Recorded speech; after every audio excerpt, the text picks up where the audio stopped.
Alright, Data Rockstars, we have another one for you today. Just getting started this fall, we have a list of companies we are going to explore so we can do a project with you. And to start, we're going to be in the discovery phase. So, what kinds of companies are in those industries and sub industries, and what attributes and features they have that we can get a great list from to work with, and even graph and Tableau. So with that, we want you to sign up for an account on dealroom.co. It is free. Just sign up for the account with your email address. And then on the upper right of the screen, once you get to the site, you'll see like the intro things. I've already signed up, so I can't show it. But you will see an activate premium trial. Please do that. It does not take a credit card. I do not suggest giving anyone your phone number for any reason ever, other than maybe family. So um, then do what you see fit in that case, but fill out your information there and it'll just give you a 1 week quick trial. We need that to be able to use the filters and to be able to download a file. So go ahead and do that and pause this and then come back here once you are signed up and good to go. And when you are back, we are here and we want to go to a list. I will put it in the link below, but it looks just like this with app.dealroom.co/lists slash 11982, 1982, the best year with the one before it. So when you're here, that will just give us this whole list of 404 companies. And as you can see up here, DTC startups. So what is DTC? That is direct to consumer. So that means those brands you are ordering directly from online, like order a e-bike from Rad Power online on their sites, or if you order a one wheel, or some clothing from an apparel brand like Roan or Legends or all sorts of stuff like that. So that is direct to consumer. It's marketing and selling and shipping straight out to you versus some of those companies like then going through a distributor or something like that to end up at like a Best Buy or REI or some other brand in a mall. I'm not sure I've been in a mall forever, but so whatever. It is a very different scenario because then you have buyers for Nordstrom or REI or Macy's like making those calls and marketing and all sorts of other things, and so it's a little bit different. So I think it's more fun when we're doing digital first to really look at digital first brands that even if they are more traditional, they're marketing and selling online directly to you. So they've got like a really tight linkage to what they do on email, what they do on social, and then checking out and buying. Is just pretty amazing how much you can do with all of that directly versus traditional retail. So we're going to focus on DTC retail and have this list so we can click on advanced filters. And then in the area that you would like to search, we have these industries to choose from. You can go ahead and click view all and see some options. So like whether you're looking at health and wellness, you can click multiple on here if you think they tie well together. Sometimes too, even if they seem a little bit different, like travel and insurance. So if you're going to be a digital nomad, Safety Wing Insurance is a great one to use. Super fast UX and ability to sign up for some health insurance if you're going to go to Bali and work for a summer, which I highly recommend. You could do that. So you could do travel and insurance, or you could do music, and check out what they have on this list. There were only 400 companies, so they're not all of the companies of the world. So make sure you've got between 5 and 25. So this free trial will only let you download between 25 and 50, I think, anyway. But we want enough to look at to explore a little bit and see some different pieces of information, but not too much so that we either can't download it or it's not kind of a meaningful grouping that makes sense for what you're trying to do. But we're just in explore mode now. So I'm going to go ahead and click just for travel and then click the button here to apply that to get a list. So now we have a list, and as you can see up there, it says showing 24 companies. That's just about right for me. And you can see all this different cool data, and what we want is that little export button. So we're going to be doing a lot of different things in Excel and Tableau, and we almost always want to export it. They might have their own dashboard here that's great to use and explore a little bit, but we will want to combine it with our other things, and then also sometimes make our own calculations because maybe the people that are selling us ads on Facebook, Instagram, or Snapchat or something like that, maybe they have a different way of calculating things that is not the way we calculate it, and perhaps we don't trust them. So we are also having different needs and linking these things together. So we want to go to export it says companies, that is correct. Go ahead and go to next. I want you to click select all and then unselect the logo, because the logo, if it puts the image in there, it might be a little bit not as easy for Tableau to read. For Excel, it's probably fine, although it's kind of a weird column to have an image in, and we just want the data in this case. So you can choose CSV or Excel. Tableau has no problems with either. In this case, I'm going to do Excel and go ahead and click building report file. And then you can click download and save it to your desktop. I highly, highly, highly recommend making one folder for all these data exports you're going to have for the projects that we work on, and have it not be on the desktop. Have it in your documents folder and name it something. This gave it a terrible name. Definitely rename it from F503, whatever that they did for their unique identifier, and name this like Dealroom Travel DTC Companies or something like that. That will help you keep very organized in case something happens to the file or you need to re-import it and adjust things. I know it sounds silly and it's a little thing, but it can be a little bit dicey later on if you don't have that. So we need to go ahead and open up Tableau. So find your Tableau on your desktop and open that up. And it opens up to book one. This is the first time we're using a file, so we're going to start with this and we're going to add to it as long as we're doing projects together, because we want everything in one place. So we have a fresh start here, and after that we're going to be adding to it. And you can go to either connect to a file and choose Excel, or if we're using the CSV, there's a more, and then it'll be CSV there as well. But this is Excel, so we're going to connect to an Excel, quick access or wherever you have it, and downloads, and double click that and bring it in. So this is the data sources tab of Excel. This is where it brings everything in and tries to guess. It got a few things right and a few things wrong here. Usually it's going to get them more right than wrong. Something's weird with this file. You might want to try it with the CSV. It might work a little better, but this will do just fine. So you note you'll have ABC right there. It thinks it's a text string. So in this case, for like name, that is correct. It also figured out that those countries were countries, and it has this geographic role. And we could adjust latitude and longitude to do that as well and graph everything. But we're going to go ahead and go over to sheet one. If we need to fix a few of these, and we do, we can go and do that there. But let's check out Tableau on the sheet tab. First thing we're going to do is double click on sheet one and call this Travel DTC Startups. That's what is going to be the structure for how we do titles. Double click that. So it's going to keep sheet name in there. I'm going to bold that, make it a little bigger, change the font to something a little bit better or crazier, and then hit enter. And let's see, what do we want to graph for this one? I'm thinking, let's see, uh, app downloads. Let's do app downloads and spell it correctly. And you can also make that subtitle a little bit smaller. So there you go. So now anytime I change this, like I said, travel DTC, that changes it automatically up there. And what's nice about that is if we duplicate this, we can just change the title really quickly and just, say this is like valuation, and then it's already good to go there. All right, so for app downloads, I'm noticing it brought in these ABC text strings for the app downloads for Android and iOS as string, not a number. Those are numbers. So we'll see in Tableau this top part, which is way too long since it did it incorrectly here. Above the line are dimensions. So those are things like categories, names, things you're graphing across, dates. Below that, we have measures. So we have measure values, which could mean anything, and then you have these, which should be. So these need to be changed. So I'm going to click Shift to do multiple, see if I can do them at the same time, and then right click, change data type, and these are all whole numbers. So you might have a decimal, but this one's like downloads. It shouldn't be a million downloads 0.5. I guess you could have a half download. I don't think they're counting it as a download unless it completes. So that is a number.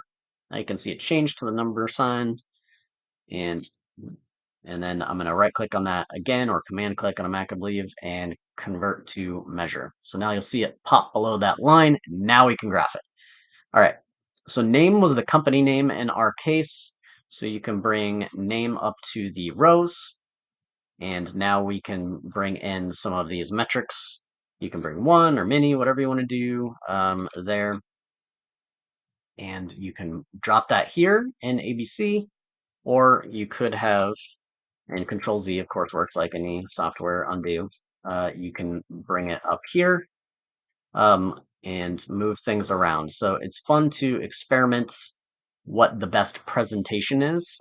So it's doing a bar chart now, um, and you can flip these things as well around. And these are probably too many things to be graphing at once. Um, Maybe we only look at a few things at a time so we can compare and not get too overwhelmed. So let's erase those so we can try different things and see what the best presentation is. So right now it's in alphabetical order. What you can do is click on one of these and sort ascending or descending to see the top ones in order. It's a little bit easier for the user to sort through as they're thinking about it. So that is a few of the things we can do there. Color is interesting. You could color it by the name of the company. So I'm going to click Control and drop that here on color in the guide. And that's a lot of color. So in general, my rule is like 3 to 5 colors max. I don't want to be too overwhelming. It might even be monochrome. So we could do, instead of it by the company, I'm going to take company and drop that. I'm going to actually control click the number of app downloads for Android and drop that on color. And so now just the darkest color is the most. And you'll notice we have the option to switch this to a pie chart instead. And it's tiny. So you can do Control Shift B will make it bigger. And we can click Control on the name of the company, and I'm going to put that on the label. So Control click, it will let you have it stay where it is and drop where you're going. I'm going to do the same thing for the numbers there. And now on the label tab, you can change how that looks. So I'm going to make it bold. You can also even make it match that mark color. You can make it bigger. And in here, maybe you only want the like name of the company that big. You could also change it to be smaller or different than the top. So lots of things to experiment with there, but just getting started on this is the Show Me tab, and you can switch between different types of graphs. They will tell you you might need more measures to create some, or you might need geographic data to create a map, which we might do in a minute. But you can change those back and forth, and it's a lot of fun. So on color, you can make it lighter and add a border. That's an option. You can also edit colors and change different palettes. So definitely do this. Get out of the default palettes. You can have a sad Seattle winter like I've spent the last 10 years with that one, the Seattle Grays. You can get a little, I don't know if that's 70s with a stone palette there. It's kind of cool. And you can, of course, edit all of those manually and do whatever you would like, just like in any sort of design program. And you can, it does the automatic there, but you can then individually choose those as well and assign that. So that is a good start for the app downloads for Travel DTC. What else could we do? Let's go ahead and create a new tab here. I guess we have this one already. We have the company name, and we also have Twitter followers. So Twitter followers for that will not work because it is an ABC text string. So convert that to a whole number. And then we need to, oh, those tweets. Let's do favorites and followers and convert that to a measure after we convert to a whole number. Awesome. So favorites and followers, going to put there, and then we're going to put the name. So you can start typing in the tab up there, name. Now you can put it anywhere up here. So now we've got different ways to present it. So you could flip this around like that. You could experiment and see how moving things around works. Um, yeah, there's lots of different ways to present this, and I'll show you a few advanced ways later, but I don't want to get into that too fast. I do like sorting by ascending or descending to make it a little bit easier than alphabetical, unless there's something you really do need to look at alphabetical. That is an option. We can also take name and put it into color and not have it on the screen. So now you have of the followers, what companies make that up. And I'm going to put that on the label so we can see it. So this is one way to show the data like that. You could also probably do it as a circle and put name as color and see what that looks like. That looks weird, but let's see what happens when I do this. Okay. So this is a consultant favorite style graph because you're looking at a relationship between two things. So the relationship between the number of followers and the favorites. If it has a low number of followers down here, but high favorites, that's kind of interesting. That's actually exactly the kind of insight we want to look at in this class. So that is tiny. Let's make that bigger so we can see it. And let's change it to a shape, maybe a star, get a little crazy. And when we're doing these kind of things that overlap, we can lower the opacity so you can see how they kind of overlap on everything and where they might kind of be close to each other. And let's go ahead and get name on label as well. So Moment has a ton of followers and a ton of favorites. I think that's the camera company that makes a lot of cool accessories and phone cases and stuff like that. Maybe not. And then Away is the luggage company. So definitely awesome DTC startups. But this tells an interesting story. So it took them that many followers to get that many likes, but Away with fewer followers has more likes. So I don't know if Away has more targeted followers that are more engaged or what, but that's something where we would start to explore some analysis on. But I'm pretty happy with this graph so far. We do need to change the title there to um, followers versus favorites. And we'll get a little more sophisticated in those subtitles later, but that is good. And click OK, and that's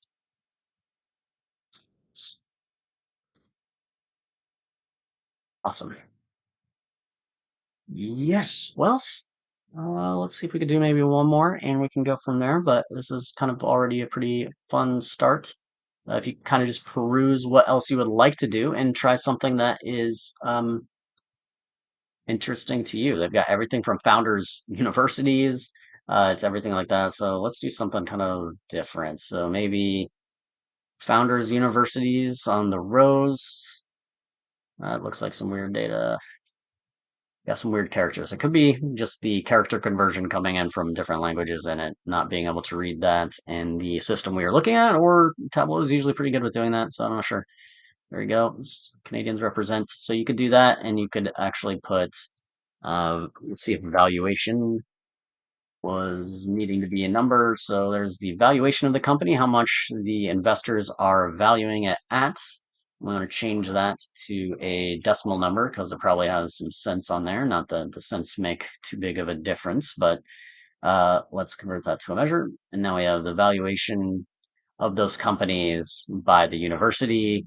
And we could even do a pie chart of that if you want, or graph and kind of sort that out. So it looks like the companies from Colombia and from Zurich have the most valuation there. You can see the label, and there you go, $1.4 billion coming out of Colombia. So nice work there. But this would, if there was more startups coming from Colombia, this is the total of that because we are doing a sum. One thing to think about that we will be always looking at in projects is should we be adding something up or looking at an average? So it depends on your purposes for this. If you're just talking about like the total valuation that Columbia is creating for startups, this would be a perfect view. But if you're really thinking about like what does the average startup um, get valued at from Columbia within this list of the industry that we chose, then that would be this. So, and this list is really small, so I guess there's just one, and it was a bit of a unicorn there. But that is what we would do. So we have valuation by Founders School. Hopefully, we'll have a Miami University there, $1 trillion valuation someday after you graduate. All right. Well, that's enough to get started. One thing before we go is when you are saving as, see, this is a Tableau workbook that does not have the data in it. It's just creating the graphs and the setup and that linkage to a file. We always want to use the Tableau TWEX. We're going to call this um, travel project for me. Whatever your project is, whatever your focus company is, maybe you can call it that. This is the one file we will use going forward. Make sure it is the X because that has the data in it and that allows us to publish it and everything later. Also, we have this data there. We can rename that as Dealroom instead of that weird file name there. So it's nice and clean because we'll be importing all sorts of social media data, stock data, all sorts of fun stuff. And it's going to be a lot clearer on what you can delete or you accidentally imported twice or everything. If you just rename that and you'll have your TWX file here that I can open up and see and have fun with. So with that, we will wrap up and we will see you next time with even more fun data to play around with in Excel and Tableau. All right. See you next time.